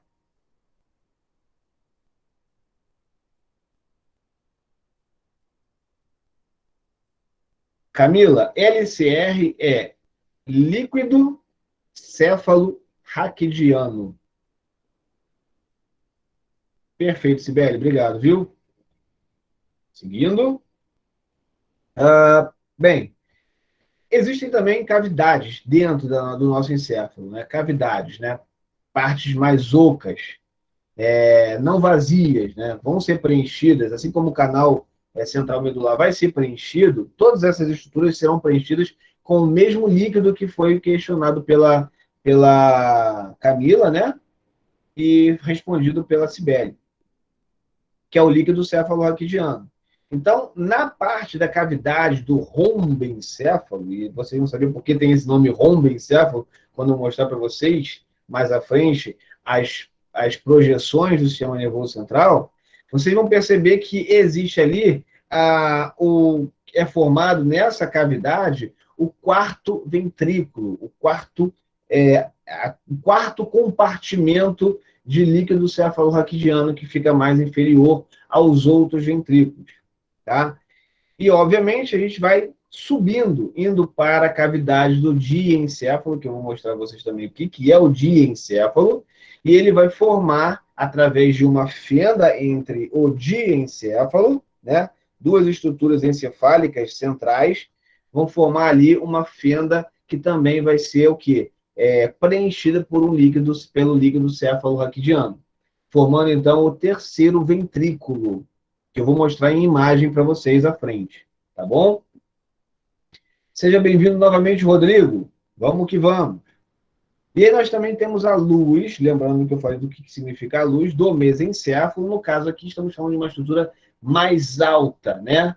Que é a luz do mesencéfalo. E essa luz do mesencéfalo, ela vai ser basicamente um tubo, né? Um duto do líquido céfalo-raquidiano, que nós podemos chamar de tubo ou aqueduto cerebral, tá? Por estar fazendo conexão com mais duas cavidades, mais dois ventrículos, que seriam os ventrículos laterais, cavidades maiores, né, preenchidas por líquido céfalo-raquidiano. Só para vocês entenderem, tá? Aqui na cavidade romboide, aqui na cavidade de encéfalo, terceiro ventrículo, e também aqui nos ventrículos laterais, é onde você tem a produção do líquido céfalo-raquidiano. É onde começa a projeção, né, do líquido céfalo-raquidiano para todo o sistema nervoso central a nível de circulação desse líquido, tá? É onde tudo começa. Vamos ver aqui, Josiane, Carlos. Quando o bebê tem cisto do plexo coronoide, né? Você quer falar? Isso está certo, coroide. É formado pelo acúmulo de líquido céfalo-raquidiano? Sim, o que acontece? É justamente onde fica a produção. O plexo curioide, na verdade, é um plexo de artérias, tá? É um emaranhado de artérias que fica justamente alojado nas bordas desses ventrículos. Então, o sangue, ele gera uma pressão, esse vaso ele se torna semipermeável, permitindo que o plasma saia dessa região vascular para dentro dos ventrículos. Então, é através do plexo curioide que você vai ter o quê? A produção do líquido céfalo-raquidiano. Quando, né, um bebê tem um cisto nesse plexo, isso pode, sim, promover algum tipo de lesão, infecção, que pode gerar uma meningite, porque esse líquido vai se tornar o quê? Infeccioso, já que ele vai circular pelas meninges. Entendeu? Foi? Quem me perguntou isso foi, subiu um pouquinho aqui, foi a Josiane.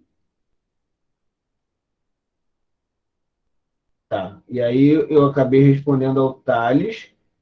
Esse líquido é o mesmo que é retirado? Sim, sim, exatamente. É o mesmo que você retira, né, entre L2 e L3 para conseguir fazer a punção, né? Normalmente é uma punção lombar, e aí você determina se esse líquido ele está com um aspecto infeccioso, um aspecto fúngico, um aspecto hemorrágico, algum aspecto diferenciado do que ele deveria ser, bem translúcido. E aí o Josiane Carlos Conan, tá, o Thales falou isso, tá, o João Paulo perguntou que eu fiz uma cirurgia cervical, no início eu tinha perdido um pouco do movimento dos membros superiores, com muita fisioterapia eu voltei ao normal. Isso significa que pode ter lesionado o canal medular? Sim, você teve um comprometimento do canal. Eu não diria lesão, tá? Josiane, não chegaria ao ponto de dizer que é lesão, tá, João? Mas pode ter comprometido de alguma forma momentânea o canal medular, alguma inflamaçãozinha, coisa pouca, que por um tempo gerou essa restrição dos impulsos nervosos. E isso acaba gerando aí um edema, como falou bem aí Yasmin, e esse edema pode interromper um pouco das conduções nervosas, tá? E conforme ele vai sendo drenado, ele vai diminuindo, você vai recuperando os seus movimentos. Obviamente que os estímulos vão ajudar bastante, ajudaram bastante a sua recuperação, não tenha dúvidas disso não. Beleza, João? Show de bola. O edema cerebral, ele pode ser um resultado do aumento do líquido cefalorraquidiano, sim, tá, Yasmin? Mas pode ser por uma hemorragia também, tá? Às vezes você pode ter um edema por conta de um acúmulo, né, vascular em alguma região do encéfalo, tá? Tanto o acúmulo do líquido quanto o acúmulo, né, uma hemorragia, isso pode acontecer. Principalmente se for uma hemorragia subaracnoide, quando você compromete o espaço onde você tem a absorção. E o líquido cefaloraquidiano ele vai ficar com uma coloração aspecto sanguinolento, tá? Vitória, o que você não está entendendo? Só para poder te esclarecer.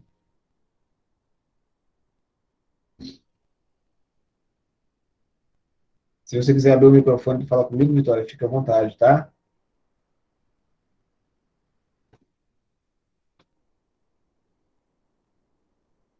Essa parte toda aqui. Essa parte aqui? Essa? Sim. Na verdade, o que eu quero mostrar para vocês são os nomes que vocês vão encontrar à frente, quando eu mostrar as imagens, tá? Então, quando eu falar de luz na medula, vai ser um canal medular central que eu vou mostrar a vocês numa imagem. A ponte, o bulbo, o cerebelo, eles vão junto com a parte essas três partes vão formar aqui uma cavidade que eu vou mostrar a vocês numa imagem. Essa outra aqui vai ser uma outra cavidade que eu também vou mostrar. Então, basicamente, eu estou passando a vocês nomes que vocês vão ouvir novamente quando eu determinar imagens para vocês. Então, nesse momento, eu só estou trazendo a vocês nomes que vão ser mais comuns, vão ser mais corriqueiros para a vida estudantil de vocês. Então, obviamente, tá, Vitória, só para você se acalmar, e obviamente a Isadora também, não há muito o que entender aqui, tá? Há muito o que ouvir, e na hora que a gente começar a mostrar as imagens, aí sim, a gente vai ter bastante coisa para começar a entender ou não. E aí eu vou falar, lembra quando eu falei lá atrás do canal, é isso aí, aqui a imagem, então eu vou mostrar a vocês essas imagens, tá bom? Então, a princípio... Tá bom, professor. A princípio, fica tranquila, tá? Escuta, perceba que esses nomes eles vão ser parte do entendimento no futuro, e aí fica mais fácil. É a mesma coisa que eu falo para você, tá, Isadora? E o líquido é incolor, né? Ele é bem translúcido, ele é quase transparente como a água, tá? Beleza, então. Seguindo aqui. Aqui nós vamos falar um pouquinho sobre aquela crista neural que eu tinha mostrado aqui no início, essa cristazinha aqui, o que vai ser formada dessa crista neural aqui, tá? Então, estamos falando agora do sistema nervoso periférico, tá? E aqui, obviamente, na crista neural, é onde você vai ter a aglomeração, a proliferação, a multiplicação de neurônios que vão estar localizados na parte periférica do nosso corpo, bem nos núcleos gânglios sensitivos, tá? Então, nós temos aqui os gânglios sensitivos, eu vou mostrar imagens para vocês, né? Isso aqui tudo formação ainda a nível de embriologia. Assim como nós vamos ter também os gânglios mistos, que são formados no sistema nervoso autônomo, tá ok? E vamos encontrar outras estruturas, outros órgãos que não são do sistema nervoso central, mas vão também atuar de forma integradora com o sistema nervoso central, como, por exemplo, a medula suprarrenal, responsável pela liberação de cortisol, adrenalina, noradrenalina, entre outros hormônios. Algumas células do sistema nervoso periférico vão começar a surgir, eu vou falar para vocês mais à frente o que é essa célula de Chauvin, né? A princípio, só basta vocês saberem que eu vou falar disso lá na frente. Os melanócitos também, basta vocês saberem que vocês vão ter também essas células responsáveis aí pela condição de coloração da pele, algumas células de alguns outros hormônios, de algumas outras glândulas, alguns músculos da cabeça também vão ser oriundos dessa crista neural e alguns ossos da cabeça, né, de forma geral. Então, basicamente, essas são as formações que nós vamos encontrar da embriologia. Eu nem vou cobrar isso em prova, né? Só para vocês saberem que a formação ela tem um processo, tá, gente? Mas o que eu vou começar a cobrar na prova vai ser dessa página em diante. Tá legal? Esse slide em diante. Aí sim, óbvio, na semana passada eu farei alguma coisa, mas dessa aula aqui o que vai importar para a gente vai ser isso aqui, ó. Aqui nós temos o sistema, a formação do sistema nervoso de um feto, tá? Ainda em gestação, nas suas 3, 4 primeiras semanas, ok? A 25 dias você vai ter essa formação. Então nós temos alguns nomes que vocês já vão anotar, tá? Não tenho o que entender, só o que gravar agora, tá, galera? Que é, aqui em azul, bem pequeno ainda, o prosencéfalo. Isso lá com seus 25 dias, tá, gente? Aqui em vermelho nós vamos ter o mesencéfalo e amarelo nós vamos ter o rombencéfalo. Isso em 25 dias. Quando ele atingir uma idade, né, a gestação atingir uma idade aproximada de 50 dias, mais ou menos, ele vai começar a ter no seu prosencéfalo a formação de duas estruturas que vão ser separadas. De prosencéfalo vão começar a ser chamadas de telencéfalo, ok? E diencéfalo. Tá querendo aparecer aqui, parceiro? É? Vamos dar um alô pra galera aí. Cabecinha aqui, ó. Ah, garoto. Esse aqui é meu filhote, tá, gente? É o mais novo. Aluno novo, professor? Oi? Aluno novo? Aluno novinho em folha. Olha lá, pulando pra quê? Ser visto. É o sexto, né? Esse é o meu Daniel San. Voltando, galera. Obrigado, gente. Puxou a mãe, com certeza. Então, nós temos aqui o prosencéfalo dividindo aqui em telencéfalo e diencéfalo. O que seria o telencéfalo num cérebro já formado? Basicamente, essa parte rosa aqui, ó. O cérebro. Professor, Oi? lá no primeiro que o senhor mostrou, que está meio apagado aqui para mim, rosencéfalo, é isso? Esquece aqui porque foi cortado, tá? É pro. Ah, tá. Proencéfalo. E aqui em vermelho é mesencéfalo. Ah, tá. Mesencéfalo. Obrigado, senhor. E em cima aqui em amarelo é rombencéfalo. Então, o prosencéfalo vai se diferenciar em duas estruturas, que é o telencéfalo, e aqui em azulzinho mais brilhante, nós chamamos de diencéfalo. Então, nós temos o telencéfalo, que é o cérebro propriamente dito, ok? E o diencéfalo é essa estruturazinha aqui mais do centro, ok? Essa estruturazinha aqui mais ao centro. Professor. Formando aí os núcleos da base, as regiões talâmicas. Fala, Vitória. Por favor. Fala de novo, não ouvi. Pode aumentar a imagem, por favor? Eu não consigo fazer isso. Eu estou na condição mais ampliada possível. Ah, sim. Obrigada.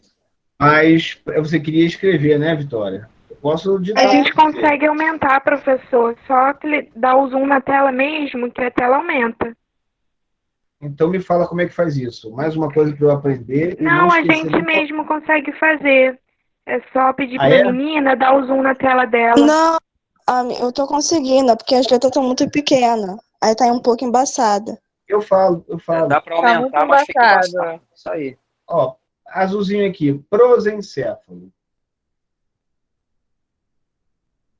Vermelhinho aqui, mesencéfalo.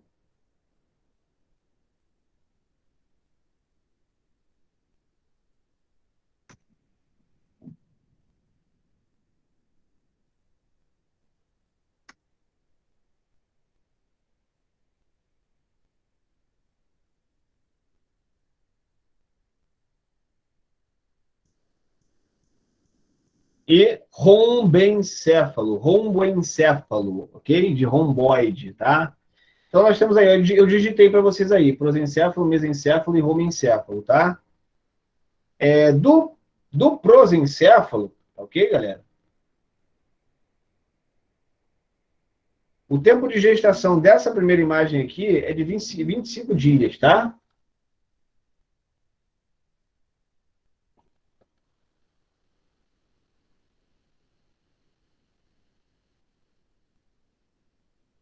Ok. Então, agora vamos para o tempo de gestação de uma criança com aproximadamente 40, 50 dias, tá, gente? Aonde nós já vamos ter aí a possibilidade de verificar, dentro do rombencéfalo, duas partes, que nós vamos chamar de telencéfalo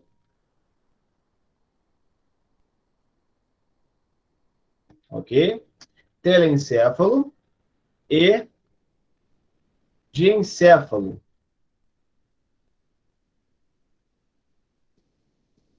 Então, esses dois aí que eu acabei de escrever, telencéfalo e diencéfalo, são o rombencéfalo evoluídos, tá? Aonde nós temos o cérebro. Telencéfalo, ele é o cérebro, propriamente dito. E o diencéfalo é a região mais basal do cérebro, onde nós vamos ter alguns núcleos, né? Entre eles, algumas regiões talâmicas. Alguém levantou a mão? Hugo! Professor, esse slide aí tem lá naquele arquivo lá do OneDrive que você compartilhou com a gente? Tem, com certeza, tem. Beleza. É a aula do sistema nervoso, é a aula de embriologia e divisão do sistema nervoso. Obrigado, professor. Show. Sibeli mandou uma foto lá para vocês lá no grupo do WhatsApp, tá, galera? Professor. Oi. Então pode-se dizer que telencéfalo e diencéfalo são o desenvolvimento do romboencéfalo? Exatamente, já uma evolução, né? O romboencéfalo vai evoluir para telencéfalo e diencéfalo. Obrigado. Tá? João não tá entendendo nada. Caraca, João, hoje eu tô mal com vocês, hein? Professor, Fala, Juliana. o telencéfalo e o diencéfalo não seria do prosencéfalo? Prosencéfalo, isso aí. Eu falei Você falou o contrário. Ai, desculpa, gente. Falou do romboencéfalo. Não, perdão, gente. Prosencéfalo, caramba. Então tá bom, era só para tirar essa dúvida mesmo, obrigada. Viram a foto, hein? Ainda bem que vocês falaram aí. Meu computador travou aqui, meu outro computador, onde eu estava vendo vocês. Calma aí, galera. Não sei o que aconteceu aqui, não.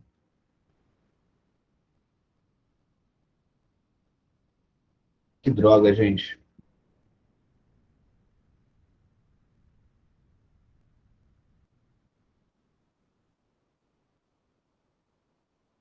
Olha só o que eu vou fazer. A partir desse momento, enquanto minha máquina não reinicia, eu só vou conseguir responder a quem falar. Eu não vou conseguir responder a quem escrever, tá? Então, enquanto eu estiver com a minha tela aberta aqui, eu só vou conseguir ouvir o que vocês têm para falar comigo. Então, eu peço a vocês que, nesse momento, vocês falem, criem uma dialógica comigo. Se alguém não tiver microfone para isso, escreva. E quem tiver microfone, leia a pergunta e fala comigo. Tá bom? Para eu poder responder. Fechado, galera? Eu não estou vendo eu não estou vendo ninguém agora. Só vou ouvir. Ok? Ok. Perfeito. Então, vamos lá, gente. Corrigindo o que eu falei. O telencéfalo e o diencéfalo são derivações do prosencéfalo, não é do rombencéfalo. Foi um ato falho, desculpa aí, galera. Não era para ser desse jeito. Então, corrijam isso aí na anotação de vocês, tá? Rombencéfalo é exatamente a região amarela que eu mostrei aqui, que vai também ter a sua derivação, ok? Mas eu vou falar mais à frente. Logo depois, né, do telencéfalo e do diencéfalo, que vão formar aqui o cérebro e as regiões basais do cérebro, nós vamos ter aqui o mesencéfalo. Observe que ele já cresceu mais um pouquinho, mas continua com o mesmo nome, mesencéfalo, ok?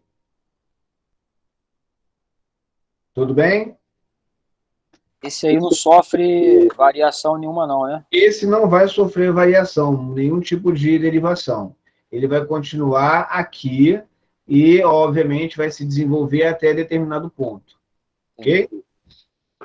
Mesencéfalo vai ser mesencéfalo até o final, até o final do desenvolvimento. Já o romboencéfalo, tá? Essa parte amarelada aqui, ela vai ser dividida em duas partes, ok? A parte que nós chamamos de metencéfalo, eu nem tenho como escrever isso aqui agora, tá? O computador não quer ligar. Eu mandei na foto no grupo. Beleza. Metencéfalo e mielencéfalo, tá? Basicamente, o metencéfalo, ele vai ser responsável pela formação da ponte, do tronco encefálico e do cerebelo, né, que vai ficar localizado mais posteriormente, tá? É essa partezinha aqui, o cerebelo, ó, a ponte. Então, o metencéfalo vai virar a ponte e o cerebelo. Já o mielencéfalo, tá? Ele vai se diferenciar depois, né, lá para o seu quarto mês, mais ou menos, ele vai ter a formação do bulbo, tá, ok? Mais a medula que segue abaixo. Então, o mielencéfalo vai ser o bulbo e a medula que segue abaixo, tá, ok? E nada do computador ligar. Eu devo ter perdido esse computador de vez agora. Que droga. Opa, não. Calma aí que é a esperança, ele está acendendo aqui. Opa. Então, vamos lá, continuando. Né, um time que está ganhando não se mexe. Eu acho. João, se você está por aí, se você começou a entender alguma coisa, por favor, me fala. Não quero deixar ninguém para trás, tá? Por favor, tá? Eu não estou entendendo nada. Meu sonho é ter um crânio humano dentro de casa para me abrir ele e estudar. Cara, olha, isso aqui você não vai ter para estudar. Isso aqui também não. Tá? Não mesmo. Agora, isso aqui a gente já consegue, eu já consigo mostrar para vocês em imagens mais à frente. É a formação, né, da gestação. 25 dias, até os seus 9 dias. Lembrando que quem está levantando a mão eu não estou vendo, tá? Então é só falar. Então, João Paulo, eu te peço, me diga o que você não está entendendo de fato, porque não entender nada, eu vou ter que repetir tudo. Você poderia falar de novo da divisão que teve do romboencéfalo, nessa última parte aí, no caso? Sim, metencéfalo, ok? E mielencéfalo.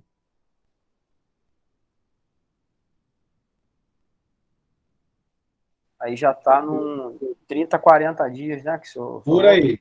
Isso aí, 40, 50 dias. A 40 a 50. Isso. Não precisa se preocupar com isso não, tá, gente? Tá.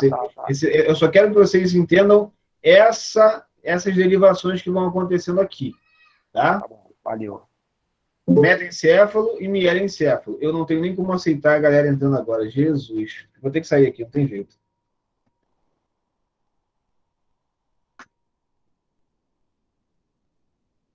Pronto, permite a entrada de uma pessoa. Vou voltar aqui. Pronto.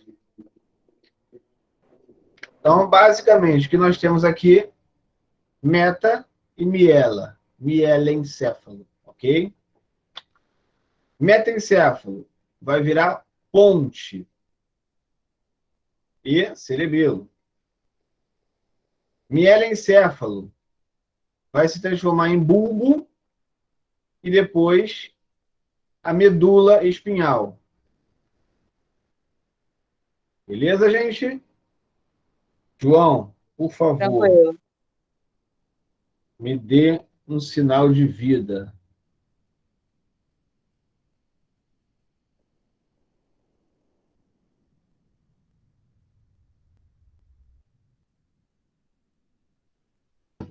Tá tranquilo, professor. Depois eu pego. Tá. Então, assim, depois assiste no YouTube, vê direitinho. Qualquer dúvida que você tenha no seu dia, você manda uma mensagem para mim. Eu tento fazer, mostrar você de uma forma diferente. É porque as informações, elas são muito... há uma congestão de informação muito grande. Então, isso aí vai acontecer. Mas conforme o tempo vai passando, conforme as aulas vão passando, as coisas vão ficando um pouco mais fáceis de se absorver, tá bom? Pelo menos é o que eu espero que aconteça. Tá? Professor, Oi, quem está falando? até qual período de gestação ocorrem essas derivações? Olha, a derivação do prosencéfalo, ela vai ser derivada já, vai ter a sua derivação final nos 40 dias. Em diante, você tem a evolução desse encéfalo, desse telencéfalo e desse diencéfalo, tá? O mesencéfalo vai ter o seu desenvolvimento durante toda a etapa de vida do indivíduo. O metencéfalo, melhor, o rombencéfalo, ele vai se derivar em metencéfalo e mielencéfalo também a partir dos seus 30, 40 dias. Tá? 40 dias, mais ou menos. Aí, você já tem a formação, né, lá para o seu 4º mês, né?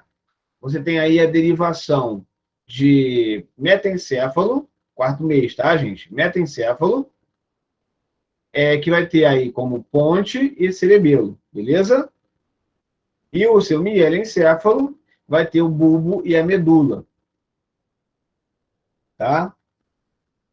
Basicamente, isso já a partir do 4º mês. E daí em diante é apenas o desenvolvimento dessas estruturas, né, a neuroevolução dessas estruturas até alcançar os 9 meses, e, obviamente, após os 9 meses, o que você vai ter aí é um aumento significativo da quantidade de neurônios relacionados ao encéfalo, ao telencéfalo. Tanto é que a cabeça vai ficar um pouquinho maior. Ok? Foi? Foi. Obrigado. Bola. Bem, outra coisa que eu queria falar com vocês, para vocês terem em mente, quando discutirmos todas as aulas seguintes, é a função, né, a organização do córtex em relação ao nosso encéfalo, ao nosso cérebro propriamente dito. Temos aqui alguns exemplos de córtex. Por exemplo, o córtex de um ser humano, o córtex de um macaco, né, de um primata, o córtex de um felino, o córtex de um marsupial.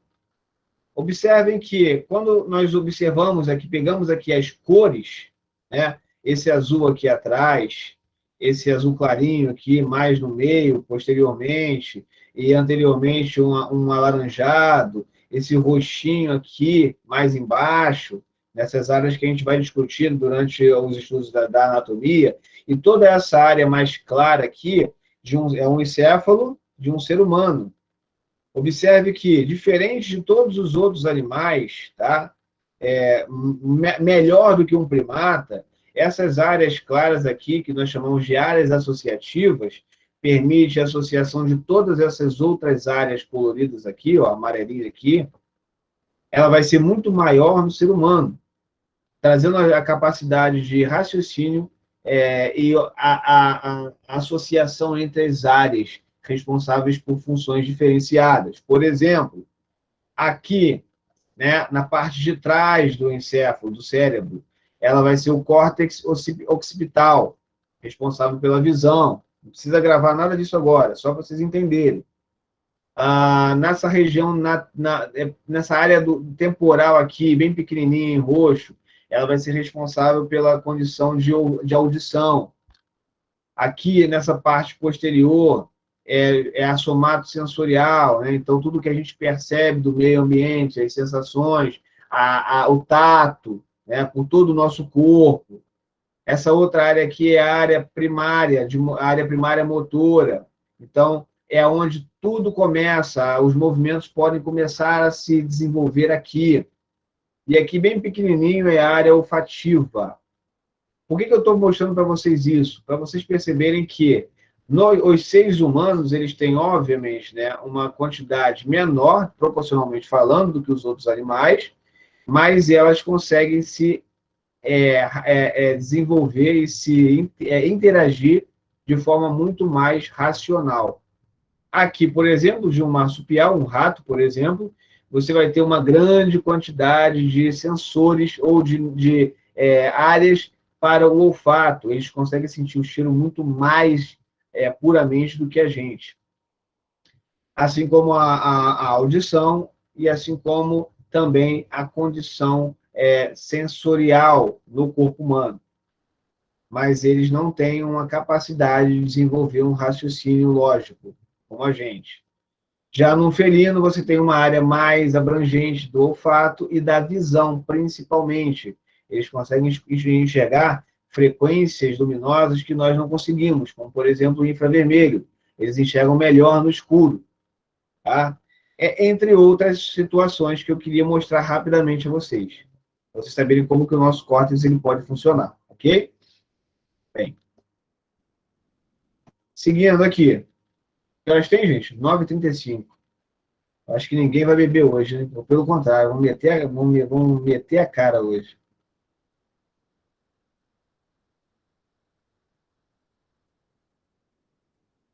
Sextou, professor. Já estou bebendo. Então, galera, vocês acham prudente eu parar aqui?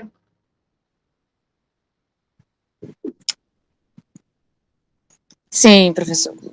Sim, porque é muita coisa para assimilar. Assimilar, Entender. verdade. É, isso aí.